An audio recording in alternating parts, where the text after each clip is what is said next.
This is the basic layout of my power control center components, but I ended up changing it slightly. I did not bring that small black charge controller up at the top left because it was part of my bicycle power generator system that I built, and I decided I did not have room in or on top of the van to bring the bicycle trainer rack, the generator motor, and the frame, so all that was left behind. That small blue Victron Phoenix inverter at the far left ended up on top above the large Multi-Plus 2 inverter charger, and the solar panels cutoff switch plus USB and standard power outlets were added at the right end of the board. Again, this is just a dry fit placement of the components. Other than the power distribution panel box up top there, I did not install any of these components until after the wall board was permanently mounted on its frame. It's just a matter of hauling the board back into the van, confirming again where specific components will fit, especially at the bottom shelf over the wheel well, since I need room for my large electric cables down there. Then take the board back into the garage to finalize exact placement of components, making sure I allow required spacing for airflow so each unit won't overheat. Now, this is the Victron BMV 712 Smart Shunt for the negative cable connection between the battery bank and the Lynx distributor. The Smart Shunt connects to a remote monitor so I can see the voltage state of charge and temperature of my battery bank. And then this over here is the main system fuse for the positive line from the battery bank, which protects the batteries and system from any power surge overload. The positive cable then goes from the main fuse up here to the main system power on and cutoff switch, and I connected that switch directly to the Victron Lynx distributor positive bus bar. So down here again is the shelf above the wheel well, which means that this is the only physical space I have beneath the Lynx distributor to run my large power cables. And so I'm just making sure I'm going to have enough space to run them without any sharp curves, just smooth aligning and running of the cables for safe and cool power flow from the fuse to the shunt to the Lynx distributor, and then back to the inverter, MP2, etc. So over here then is the Orion Smart DC to DC charger, which I ran that cable underneath the van from the front battery so that while I'm driving, the front battery and alternator will be trickle charging my battery bank, the cabin or house battery bank in the back of the van. And again, all this is wired into the Lynx distributor there, which is the first main distribution point for all the cables. That's spot up there is where the MPP2 solar charge controller will be, and next to that to the right will be that little circuit breaker box for the on-off switch or the PV solar panel switch. And here then is the remote switch for the Phoenix inverter charger, front and back, and this is the remote control switch for the Multi-Plus 2 inverter charger, as well as where I can set for 15 amp or 30 amp external service, so I can plug into an external source of power, AC 120 volt, either 15 amp or 30 amp, to draw power in to charge my battery bank, and also even to provide external power so that I don't need to use the battery bank at all if I don't want to. So that's an option there, which I appreciate with the Multi-Plus 2 charger.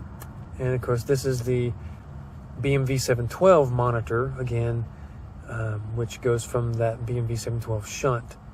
So the next step was simply to cut the holes for the MP2 remote control switch, the Phoenix remote control switch, and the BMV 712.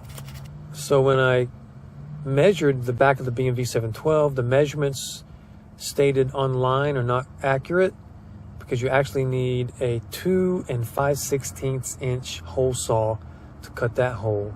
This is all upside down, by the way. I'm standing at the top of the board, and this is the hole for the distribution panel, which will still be elevated, but I need to have some of it sunk into the board, and also, of course, access for wiring.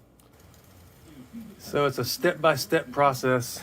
Still working on this board here. I've got couple of outlets cut out.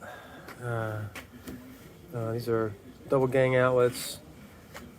2 USB charging outlets. These are 2 fast charge, quick charge, higher amperage, especially for the phones. These will just be general because I've got some tools, I've got lights, as well as camera gear and all kinds of stuff that's just going to be using the regular USB charging. And again, up here we have the holes for the remote control power switches for the Multiplus 2 inverter charger, the Phoenix inverter charger. And you got the monitor for the BMV 712. And then here, of course, is going to be where the distribution panel box is mounted. So we're getting there. I just got to place things on here again to know exactly where they're going to be.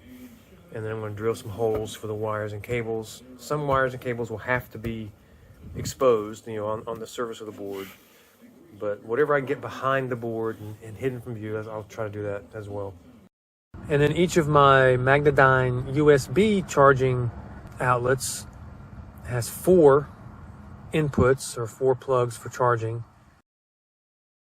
And then over here, again, is the Lynx distributor. That's where everything comes in from all incoming power sources. They go through the Lynx distributor to the battery bank for charging, and then power is drawn from the battery bank through the Lynx distributor to go out to all the different units. And this again is the MPPT 150-100 solar power charge controller, which again, going through the safety cutoff switch, power comes in here to the charge controller, then goes to the Lynx distributor and to the battery bank for charging directly from solar power input. And then here's the largest inverter charger, which is the Multiplus 2, the Victron Multiplus 2. It can receive AC power from outside the van. I can plug into an external source, like at a campground or even at a building. If it's a building, likely the 15 amp, 120 volt AC. At a campground, the highest I can take would be a 30 amp, 120 volt AC power service. But that way, I can bring power into the van to charge the battery bank while also providing an external power source to my appliances in the van as needed. I credit Ross Lukeman for my basic power design tips. Ross Lukeman, his YouTube videos and his Van Power Masterclass, extremely helpful. But he's the one I went ahead with his recommendation for using the Multiplus 2 only as needed for the larger power demands. And then also I have the smaller Phoenix inverter charger, and that's the one I use mostly for my laptops, things like that. I only really turn on the Multiplus 2 if I am plugged in to an external source and I want to draw power in to charge the battery bank that way, and also power like my microwave, my pressure cooker, things like that need a good solid AC power source. Must also credit Nate Yarborough of exploristlife.com. Nate Yarborough, extremely helpful in terms of some of the finer details of wiring certain components, installing and wiring them. So Nate Yarborough and Ross Lukeman are the guys who helped get me through this whole process. Okay, so I've got all the holes drilled and cut and sanded in the power board, the wall board.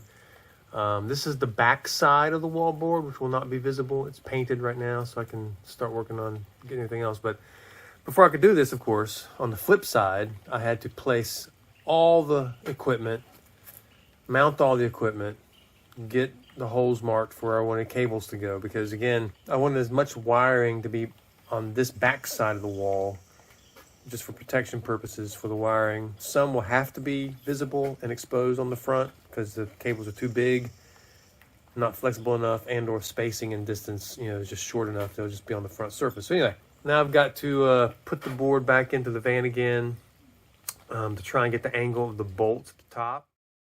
This is my WFCO power distribution panel, where all the circuits receiving power and distributing out to the various units and outlets. So on the left of this distribution panel box is the AC power coming in. That's where the circuit breakers will be for the 120 volt AC. On the right is your 12 volt DC, 12 volt direct current circuits with blade fuses for each of the circuits that I ran for all my various direct current units. And that's the box up there where the distribution panel is mounted at the top middle of the board.